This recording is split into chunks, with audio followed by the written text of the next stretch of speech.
my friends. And overnight success, what they'll call it in the end.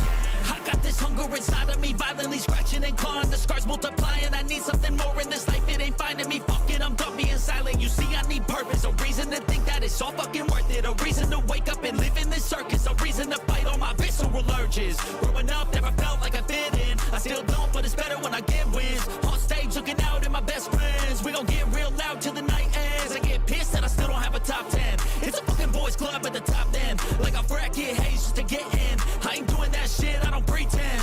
Yeah, I wanna be the best. Always had a drive that I had to beat the rest. Yeah, put me in the game when there's only seconds left. When the game's on the line, yeah, you see me at my best. I can feel it in my heart when it's beating at my chest. That's when I lock in, getting better every breath. That's when I'm all in, I can handle any threat. I ain't never second guess, I know I could be the best. Let me tell you what I know about life. Yeah, the more that you push and the more that you fight is the more that you learn. What you got deep inside is the more that you learn. And you find out your why. It wasn't ever that cool to be a try-hard, but all the cool kids didn't make it that far. It doesn't take education, it takes smarts. It takes fucking hard work and a full heart. They ain't see the work that I put in. They just see a rock star with a big grin. That's cool, I don't need recognition. I just wanna be free, that's a must win. Try me in a race, I'ma dust them. If the money hot and tell them I'ma bust in. I don't understand, hate all the fussing. Get a job, get a life, go do something. It's 5 a.m., ain't nobody see the work that I'm putting in. Something deep inside a thirst. I can feel it in my skin. Look around me, it's a curse. Think I'm losing all my friends. And overnight success, what they'll call it in the end. I got this anger inside of my veins, pumping adrenaline when I feel pain. I don't know why I was born with this. I feel so torn and shit, I can't ignore it, yeah. I wanna punch till my knuckles are bleeding. I want your best, so when I win, you're defeated. Go ahead, think that my kindness is weakness. I'll use that naiveness. I got a disease and it's choking and squeezing me. I cannot sleep till I get what I'm seeking. Need every dream in my mind be completed. I live for competing. It gives me a reason to live, a reason to get up again, a reason to wake up at 5 a.m. I need it to keep me from sinking. I swim if I didn't. I fear I would become an inch. I don't ever limit. If I want it, then I'll get it. Never quit it. I'ma win it in every single minute, hitting every single inning. Get it once again and again, and I'm living for the moment. If I want it, then I'll own it. Like I feel it in my stomach, man. I really fucking want it, man. I do it 'cause I love it. I will always give 100. Never quit until I'm first place. Never been so thirsty. Living life without a purpose. I will be the worst. Yeah, ain't nobody see the work that I'm putting in. Something deep inside a thirst. I can feel it in my skin. Look around me, it's a curse. Think I'm losing all my friends. And overnight success, what they'll call it in the end. How's everybody doing? Everybody good? All right. I see there's some people already watching, although it's not showing on this one, it's showing on that one. Whatever. All right. Welcome, welcome. How's everybody doing tonight? So tonight we are talking about identity collapse. Oh, isn't this going to be fun? So I went through identity collapse. Maybe I had a relapse and then identity collapse maybe about a week later. Or possibly the identity collapse started October 7th. It's an important date. All the way up until, when did I start reasserting myself? Maybe about 9 days ago. And I still am having trouble with impulse control. And that's going to be a real issue, and we're going to talk about that in the near future. But we're going to go through and talk about identity collapse. I'm going to be reading from here. We might talk about impulse control and how that relates to identity collapse in a second. Okay, so identity collapse before and after a divorce involves losing your sense of self as roles, spouse, partner, disappearing, leading to confusion, low self-esteem, and feeling untethered. I was going through this very much. Yeah, BS, you want to start talking about all your problems? Let's do it. But it also creates a powerful opportunity to rediscover who you are independently, redefine goals, build a new authentic self by exploring passions, seeking support, and intentionally rebuilding from the ground up. That's what I'm currently doing right now, and it is not easy. Pre-divorce can see decline in self-worth as the marriage falters, while post-divorce involves navigating the void left by the marital identity, which can feel like a form of grief. So the way it actually felt for me is I was getting, here, let me stand up. I was getting anxiety right here and right here. That's actually, it was like exactly between 6 o'clock and 11 o'clock. And I needed a release, and I needed to go, like, I needed like people. Like I needed like interaction at that time. And where I'm working, that's when it's the slowest. So it was really affecting me, like really bad affecting me. I have to shave this right there.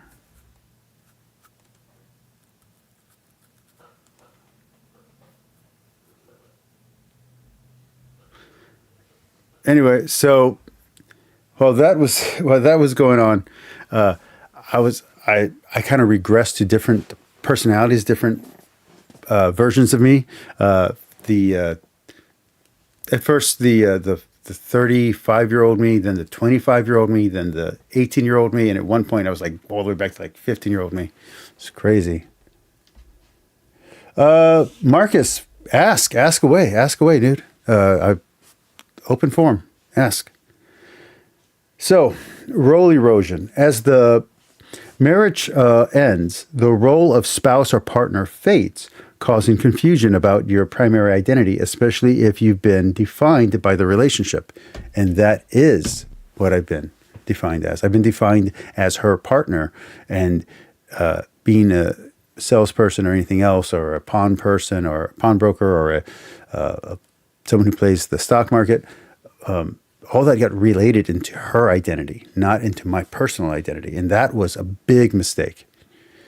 You said you had an issue with her since 9 years ago. Did you ever try to end things back then? No. She has tried every year to end things with me. And every year I would just reassert, I love you. I'm here. I'm this, I'm that. And then I would go and do like some kind of big gesture, like whatever it is she was asking for that year, I'd get that thing done. I put all my energy into saving the marriage every time. And eventually that became like a compulsion. And when we talk about what we're going to talk about probably tomorrow, or if we have time later tonight, we're going to talk about impulse control and how identity erasure and identity collapse makes impulse control really hard, really difficult. Okay. Let's continue. So self-esteem dip. A study noted that self-esteem can decline in the years leading up to a divorce as marital strains mount. And this is very true for me. So it wasn't just one day. There was a year about 3 years ago where just my self-esteem just started crashing. Oh, yeah, I was trying to keep it together for a long time. It's actually very complicated. So losing your way, you might feel lost, questioning your purpose and your future as a shared life and vision dissolves. And this happened to me really hardcore because I'm like, well, the only reason I'm a salesman, the only reason I even have the job I currently have was because at the beginning of the relationship, she was like, I can't marry a personal trainer. So you got to get a different job. And I applied for a police, and I applied for car sales. And car sales said yes first. I'm not going to talk trash. I've learned to keep my personal and private life separate, my personal life and my public life separate. I learned that lesson really hard in this recent relationship that I just had. By the way, me and the girlfriend broke up. Yeah. Pulled some shenanigans yesterday. Nothing bad, but it was the straw that broke the camel's back. So I am officially 100% single. Yeah. I'm hoping she comes back, but she might not. She said I was too much drama. Well, because... All right, let's continue on. Let's go with the reason why we're here, not our current situation. I'm going to shave this real quick because that looks really bad. But let me finish this note and then I'll shave it and I'll come back. I don't like the way the shadow looks on camera. Your role void. You grapple with who you are without the marital framework, feeling loss of status, routine in the center of the divorce. So it's the Center of Divorce of Education. The Center for Divorce Education says. Okay, so, dude. All right, so the role void is real. So I'm there like, why do I even have this job if I'm not providing money for this future that we're supposed to have in China?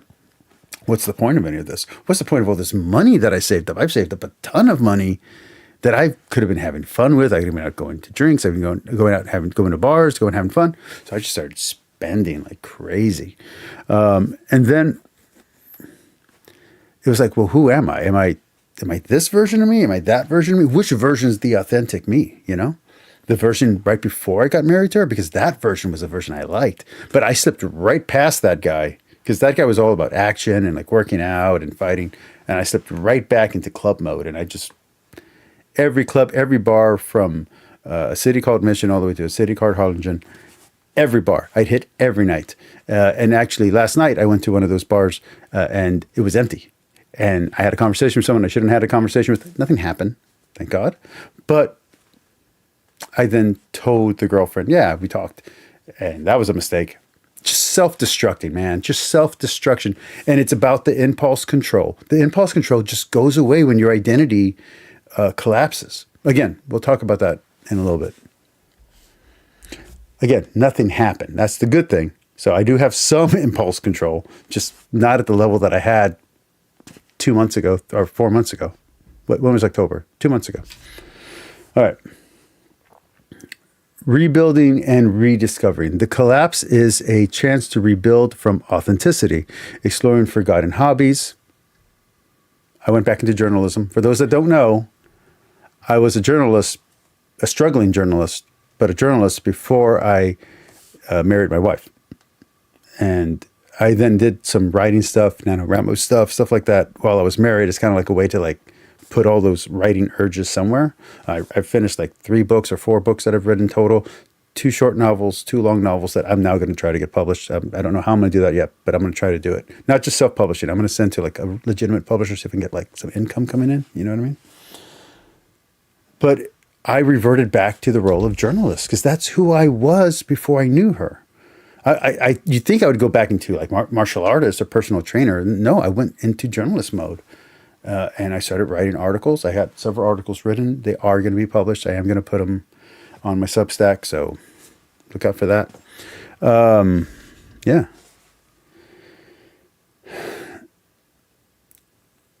So therapy or group help was supposed to help with the loneliness, the confusion. It didn't. It just made it worse. Every time I talked to someone, I either said too much or I asked too much or I pushed too hard. I'm very emotionally intense and very emotionally dominating. This was not, seeking other people, seeking help was not the right way. I needed to like self-analyze and navel gaze for a little while, but I needed to keep myself from spiraling, and going into ChatGPT to do it is a mistake. Do not use ChatGPT. Call a friend. Call a friend on your phone and just talk for a while.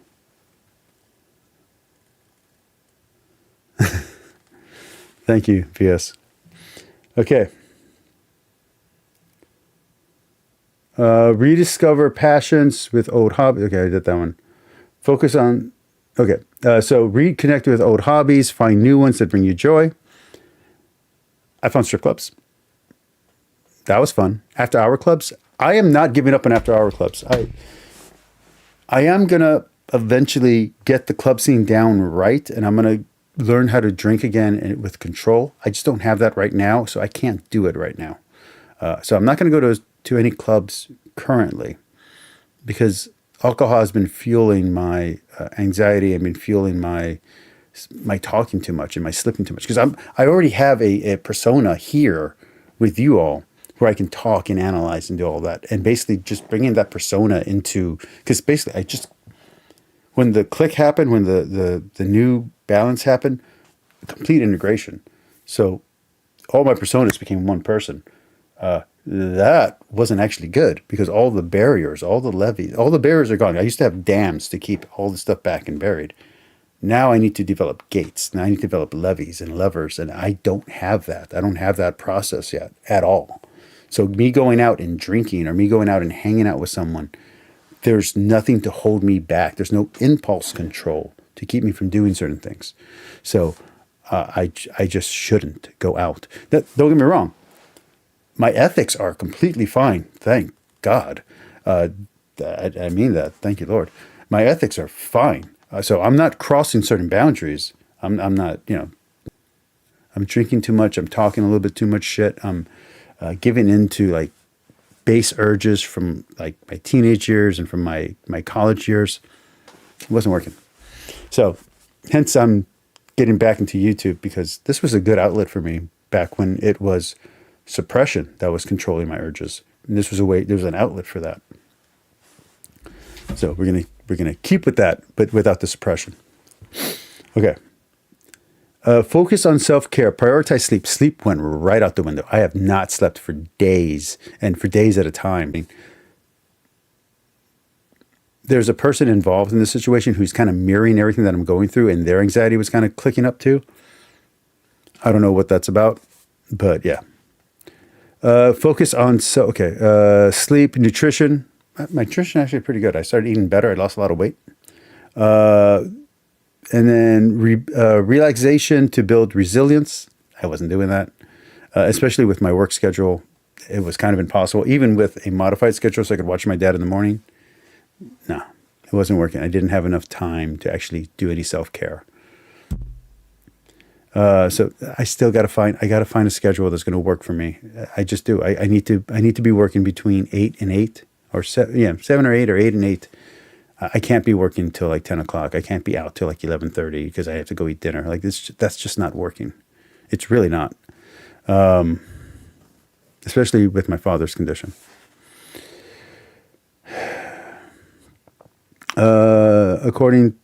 Let's see. Be kind to yourself, acknowledging the immense change. Yeah. Okay. So here's the deal on all of that. Self-regulation when you're destabilized does not work. Your impulses take over and you follow. You're not fawning. You're not becoming a fawn. You're not developing split personality or anything like that. But just your normal inhibition, your normal brakes, your normal regulators aren't working. So yeah, you can know not to do certain things, but if you're in the moment, you're just going to flow, and that's not good. That's not where you want to be. So you don't want to have lack of sleep. You don't want to have lack of water. You don't want to have lack of activity. So I need to get back into bodybuilding. I need to get back into martial arts. I need to get back into the things that I love. Not these things. I love skateboarding. I love mountain bike riding, but there's not enough exertion there. I used to get a runner's high when I would go run. I used to get a true feeling, true endorphin feeling, a dopamine hit when I would weightlift. Heavy weightlifting, not light weightlifting. So you got to get all those regulators back in. You got to get all the pleasure center stuff going so you can be a good partner to whoever you're dating. Otherwise, you're going to say things you shouldn't say because your self-regulator is loose. You're drinking too much alcohol. You don't have enough sleep. So not enough sleep means that your frontal cortex isn't in charge. So you're just running on instinct. You're running on charge. You're running off of vibes. You can't do that. You need sleep. You need food. You need self-regulation. Otherwise, you're going to hurt people. And I don't mean hurt people physically. I mean emotionally. You're going to do damage. You're going to ask the wrong question. You're going to say the wrong statement. You're going to put yourself in a situation where it looks like you're doing something that you're not. And that's not okay. You need to pull yourself back in. Again, that doesn't mean don't go out. That doesn't mean don't hang out. That doesn't mean don't have a relationship. But you got to understand what your limits are. And if you don't have a good buddy, if you don't have someone who's going to tell you no to your face and say, hey, it's time to go home, then you shouldn't be going out. You need a good friend. You need a good buddy system. You need someone who will pull you back when you're going too far. And for me, too far wasn't physically.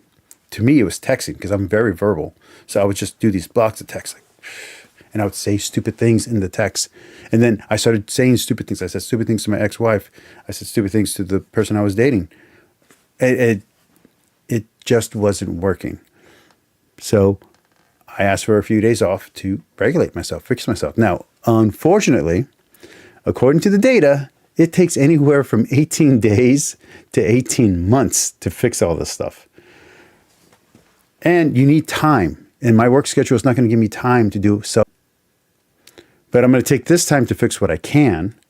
And then just through attrition and through dedication, start working on one thing at a time. Everybody have a good night. I think that's it. If you guys have any questions, ask me now. Ask anything you guys want to ask, because I'm about to call it a night. I'm going to make my dad dinner. And I still need to find someone to care for him so I can go back to work. We're still trying to find someone. But yeah, man, I hope everyone's having a good time here. Before I close out, if no one has any questions, let me thank B.S. Lewis. Thank you for always coming in. Thank you, Ordinary Catholic. I really appreciate you. Marcus Vintage, appreciate you. I love your questions. And just, if you're out there, take care of yourself. Don't overwork. Exercise. Drink water. If you're religious, read your Bible, say your prayers, and follow your principles. Don't live a double life. If your ethics say that that something is wrong, don't do the wrong thing at all. Not for your profession, not for money, nothing. Live your ethics out. And when you live truth and you live how you actually feel, everything gets better. That's what I learned all those years ago when after my cancer scare. That's what I learned, was to be more authentic. After my diabetic situation where I had lost my ability to walk and I had to regain everything, authenticity, being true to yourself and being honest with yourself is the only way to live. And so when I was, deconstructing, not by choice, just completely falling apart and going through what I went through, it was being honest with myself, which saved me from doing things that I would have truly regretted. I'm glad I never cheated on my girlfriend. I'm sorry that me and my girlfriend are not still together, because my mouth just wouldn't shut the fuck up. But anyway, I love you all. Have a great night.